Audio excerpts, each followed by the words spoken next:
police union chief accused of trafficking major narcotica. All right, let's put it up full mass. You're looking at an alleged prolific drug dealer.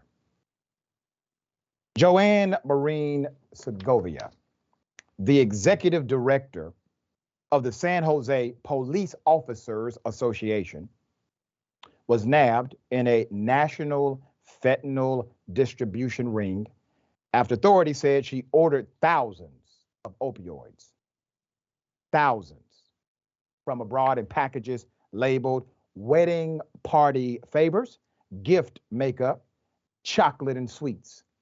Okay. Yeah, she came up with a major scheme, according to the authorities. Criminal complaint filed on Monday charges Joanne Segovia, 64 years of age, with an attempt to unlawfully import fentanyl, the U.S. Attorney's Office said in a news release. There's a lot of background here. Here it is. This is an incredibly disturbing allegation. No one is above the law, regardless of who their employer is, said the mayor of San Jose, Matt Mahan.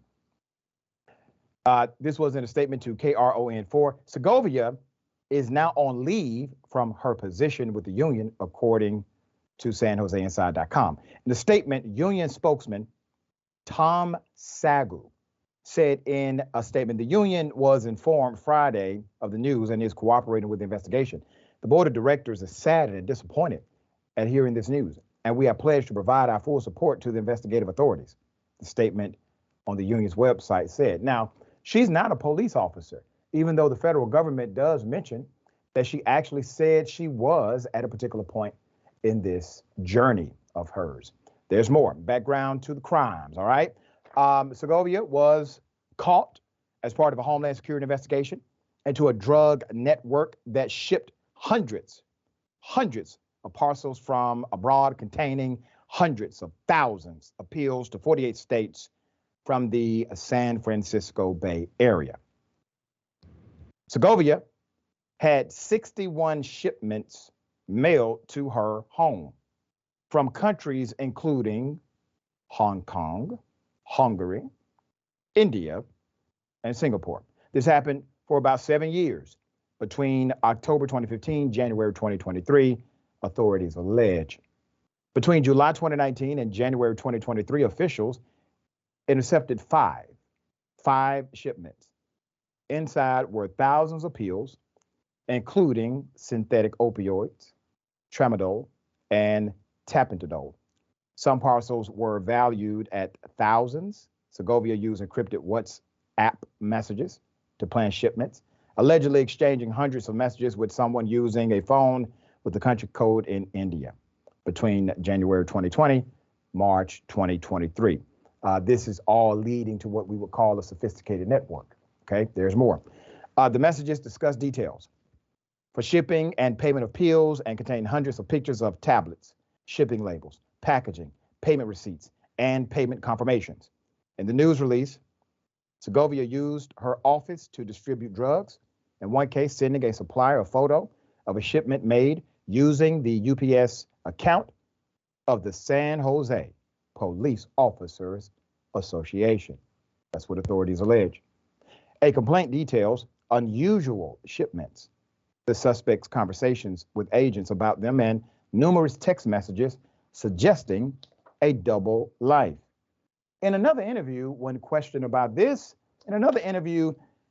she told agents she had nothing to do with these orders, blamed everything on a woman she identified as a family friend and housekeeper.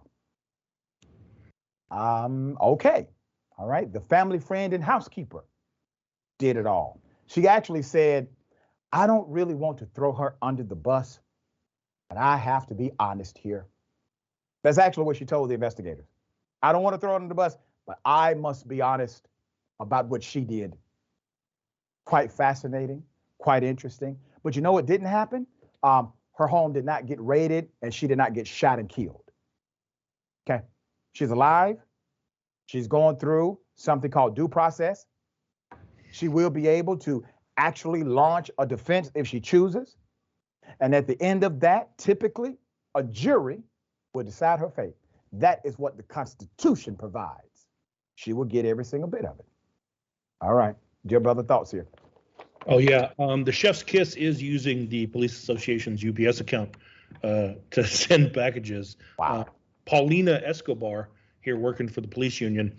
I think something that we should all kind of remember is we live in a country where there are people who are doing federal time in prison for having a dime bag of marijuana. Yep.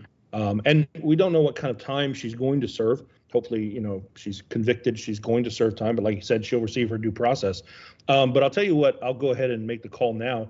Unlike those people who are, serving time for small amounts or whatever it may be, she almost certainly will get a Netflix documentary out of this. There'll be ratings that come out of this.